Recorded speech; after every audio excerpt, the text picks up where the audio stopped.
Welcome back to DS Trucks. In this video, I want to talk about how you can make money with simple tools and just a pickup truck.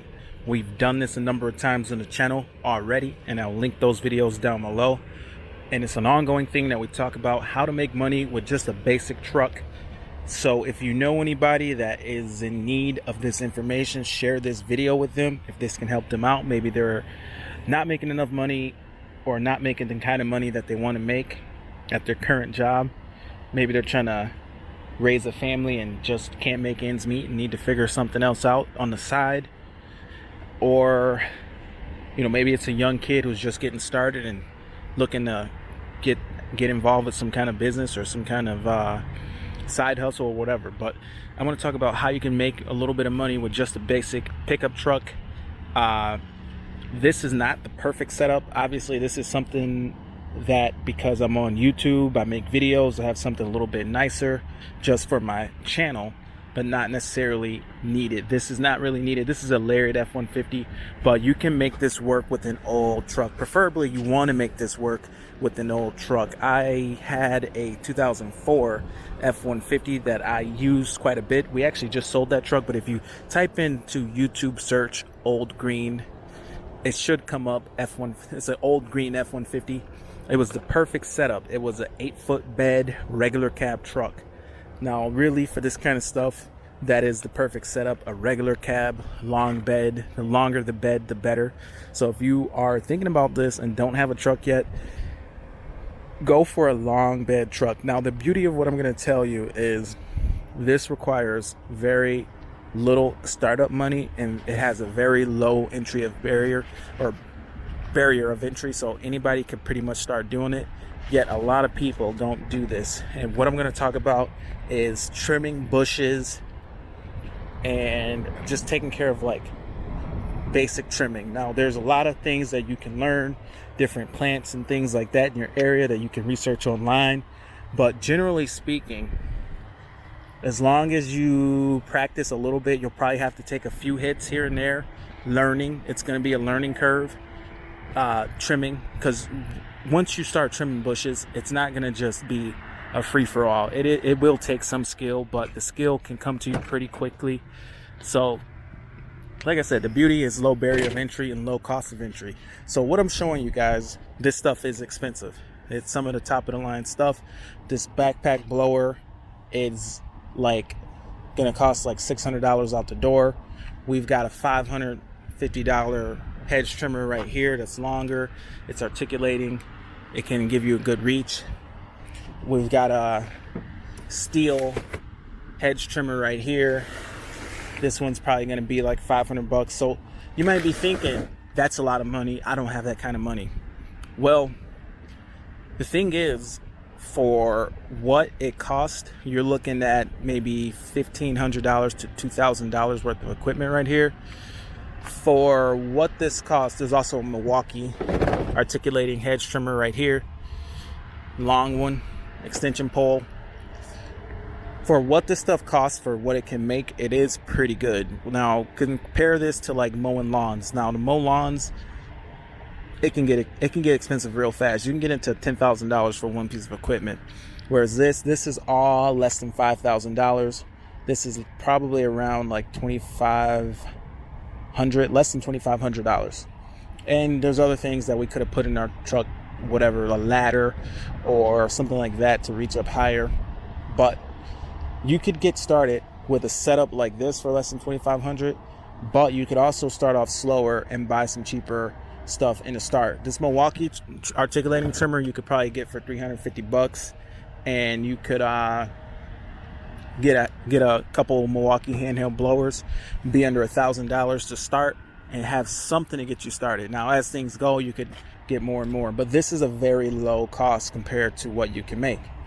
So what you do, like the thing about this bush trimming thing is, not a lot of people want to do it. Not a lot of people necessarily want to do it or know about it, and it is kind of a nuisance service for a lot of lawn guys where they just want to mow the lawn and they don't really want to trim the bushes, or they get tied up or they get busy and they can't trim bushes. Whereas somebody who could focus on bushes if it's something they do on the side, or if you focus on bushes full time and really invest in the knowledge. There is a lot to know. Certain times where certain things can be trimmed and certain things can't be trimmed at certain times of the year, things like that. But you could research this stuff really quickly in today's day and age on the internet. So this can make you $100 an hour if you want.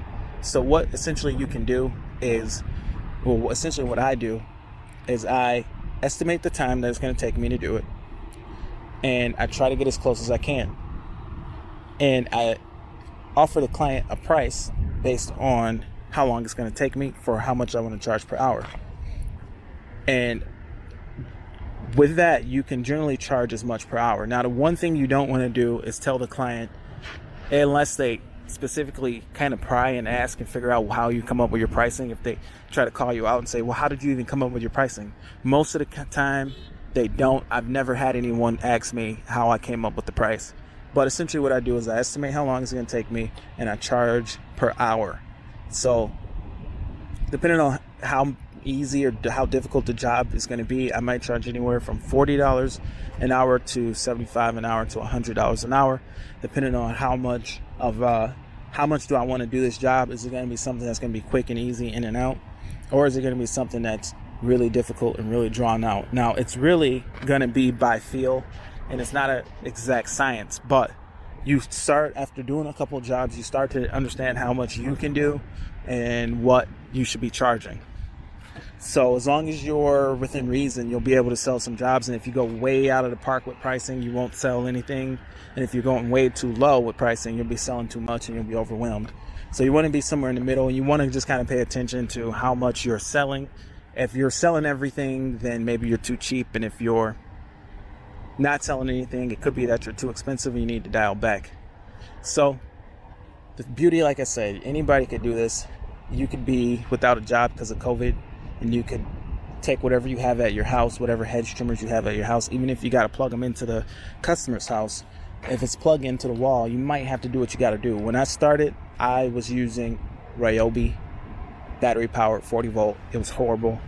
And the beauty of that was they were so bad at cutting, they were so dull, that as I was cutting people's bushes, I'm like taking 2 to 3 times as long to try to get a sharp look, and I still wouldn't get a sharp look. Now, what I want to say though is, once you get to the point where you can get really nice trimmers, you should get really nice bush trimmers, because you want to provide the customer with something that they can't do themselves. And once you get into like these Red Max hedge trimmers, they cut so good, they cut so sharp that when I can tell the difference. Like, they cut with authority almost. But when I leave that property, it's in a way, and it's cut in a way that the customer's never really done themselves. And a lot of it is how good the hedge trimmers are.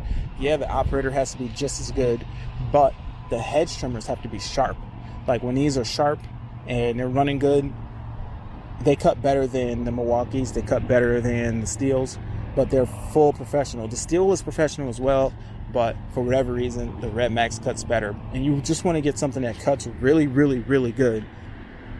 And in my experience, that has been the Red Max articulating long trimmer and the Red Max handheld trimmers. So go with that if you are in doubt. But if you have a pair of Steels will get by just fine. The Milwaukee handheld battery hedge trimmer is not good enough, but it's good to have in your truck for just cutting brush, but it's not good enough for these purposes. Now, once you build a little skill, it will take a little bit of investment as far as time, but this could be something that you do, and it's no commitment really. You could schedule these every year throughout the year, so that's really the good way to do it, is to schedule. Say, hey, we do your bush trimming, we're going to do this every quarter. We'll do a trimming for you every quarter, and schedule it and plan it and have it set up like that. But it's not as demanding as mowing lawns is demanding. Mowing lawns is just, it can be very, very demanding. It's very expensive to mow lawns. Whereas this, let's just say, for example, I wanted to add another bush trimming crew. Well, to add a crew, I need a truck, I need all the equipment, and I need people. Not a trailer. I don't really necessarily need a trailer. I don't necessarily need, whatever. I could have 2 guys an 8-foot bed, and they can fit everything in the truck. So comment below, tell me what you think. If you know anybody that this information can help, share this video with them if this information can help them. And comment below, let me know what you think. This is DS Trucks, where we run nothing but the best. Nothing but the best. And comment or subscribe if you like these kind of videos.